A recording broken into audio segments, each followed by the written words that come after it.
Kadang heran, miris, tapi juga bikin ketawa. Dulunya saat masih mahasiswa, semangat luar biasa berteriak demi kepentingan rakyat, membawa nama rakyat dan berjuang atas nama rakyat. Tapi, waktu juga, rupanya berhasil mengubah si sosok ini.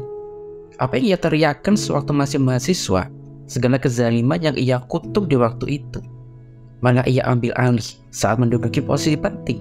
Ada yang kesindir.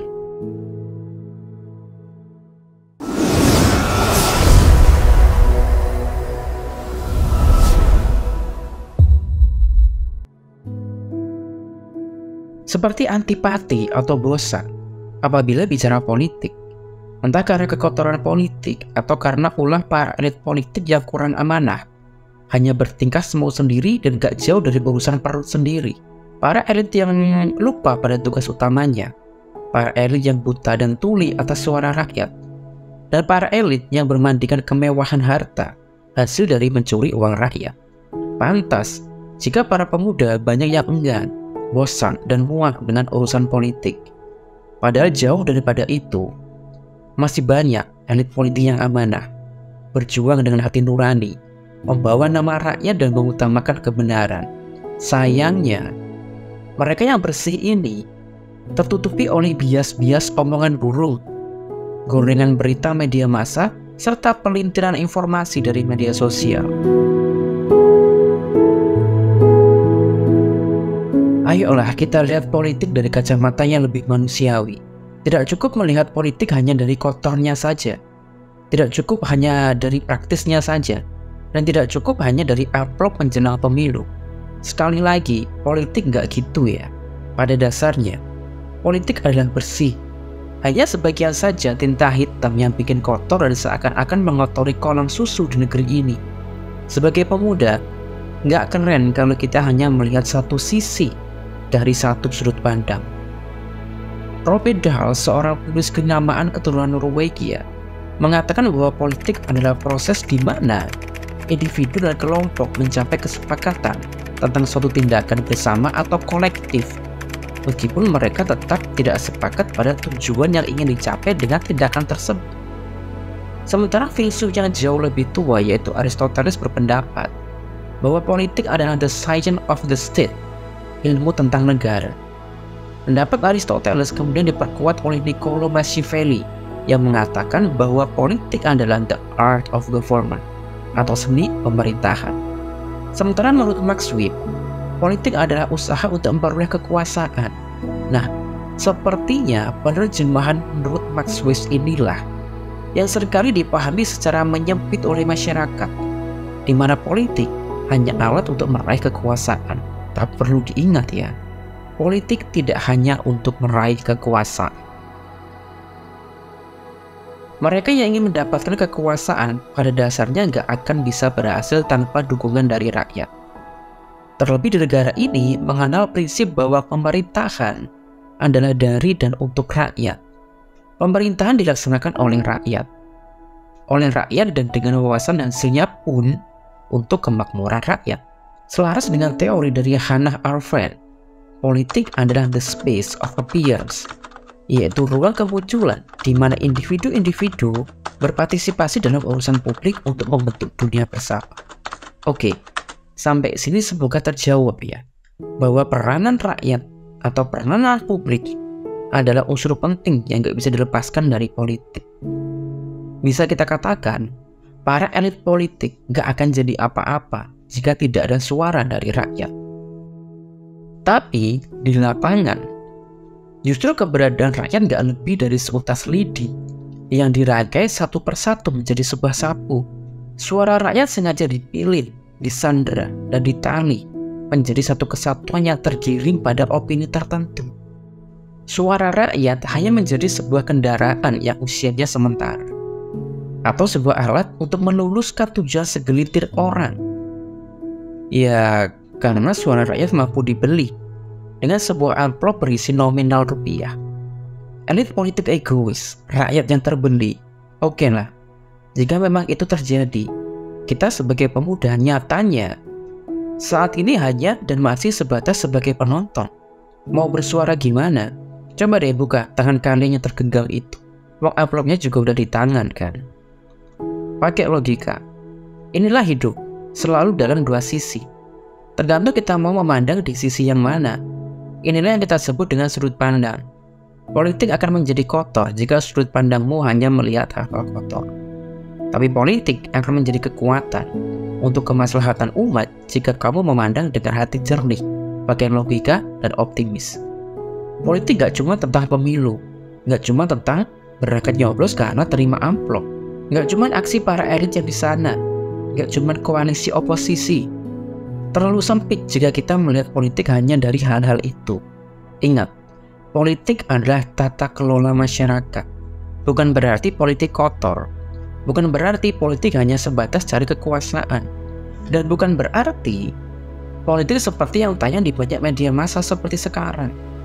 Jika anti dengan politik, lalu bagaimana cara mengelola masyarakat agar mencapai keadilan dan keunggulan peradaban? Ada yang bisa jawab?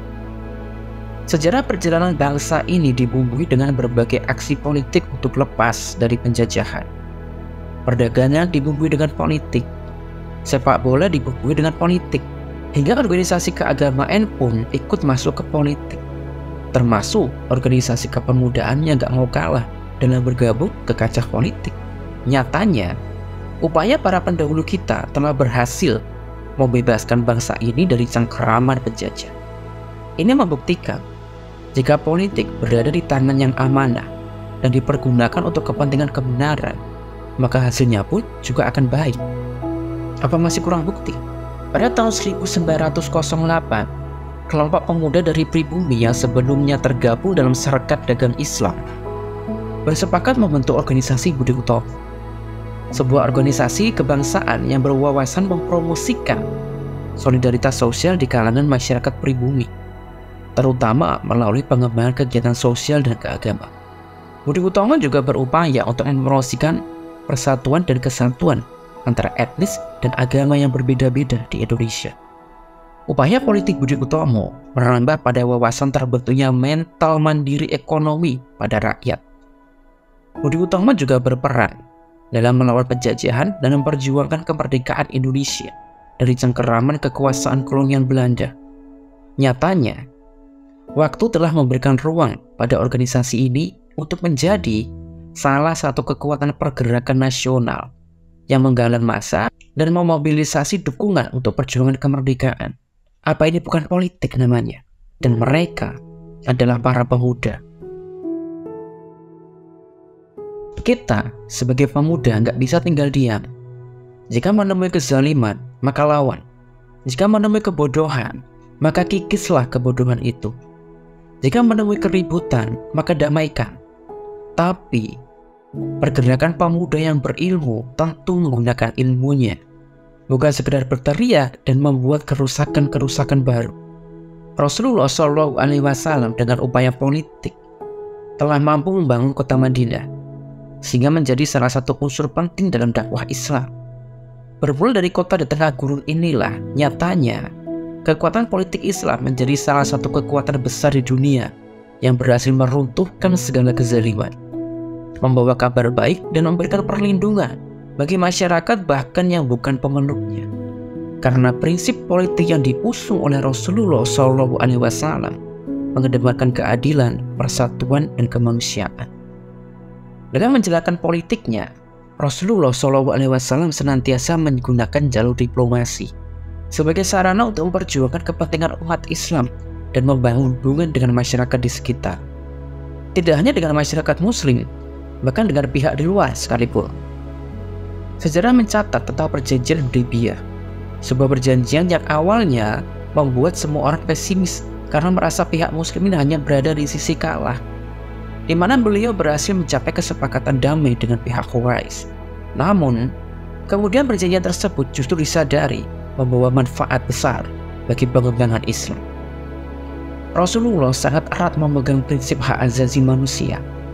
Beliau menegaskan bahwa semua manusia tanpa pandang agama, etnis, dan status sosial mempunyai hak yang sama di hadapan Allah Subhanahu wa Ta'ala. Oleh karena itu, beliau melarang segala bentuk diskriminasi, dan perlakuan tidak adil terhadap siapapun. Warisan ajaran ini pun dipegang teguh oleh Sultan Salahuddin Al-Ayyubi yang juga dikenal sebagai Saladin, di mana pada Perang Salib 1187 Masehi berhasil merebut Benteng Yerusalem tanpa pertumpahan darah, membangun kembali tempat ibadah umat Islam, serta menghormati pemeluk agama Kristen dan Yahudi yang tinggal di wilayah Yerusalem dengan memberikan perlindungan dan mengizinkan mereka untuk beribadah di tempat-tempat suci mereka. Pakai logika, jika hanya berangkat dari nafsu dan keserakahan, politik tak lebih dari sebuah permainan judi yang hanya menguntungkan satu pihak. Hanya bandarlah yang akan beruntung dan mengendalikan permainan. Sementara pemain hanya bidak catur yang tak punya pikiran, tunduk pada aturan main buatan bandar. Tunduk harus bergerak kemana. Pemain hanya bernafsu untuk menang, sementara kekalahan justru semakin menyalakan api-api kebodohan yang dibungkus oleh keserakahan untuk bermain lebih dalam dan lebih baik. Kekuasaan, siapa sih yang gak ingin kekuasaan? Pengaruh, siapa yang gak ingin punya pengaruh? Sulit bukan berarti tidak mungkin. Dia bukan berarti tidak melakukan apapun. Dan Rasulullah telah memberikan contoh. Para pemuda mutlak belajar bagaimana politik bekerja. Jika politik telah kotor, maka tugas kita sebagai pemuda untuk membersihkan. Jika politik telah curang, maka peran kita sebagai pemuda untuk tetap dan bangga menjadi jujur. Jika politik telah bersifat angkara murka, maka tugas kita sebagai pemuda untuk tetap berjalan pada tujuan kemaslahatan umat.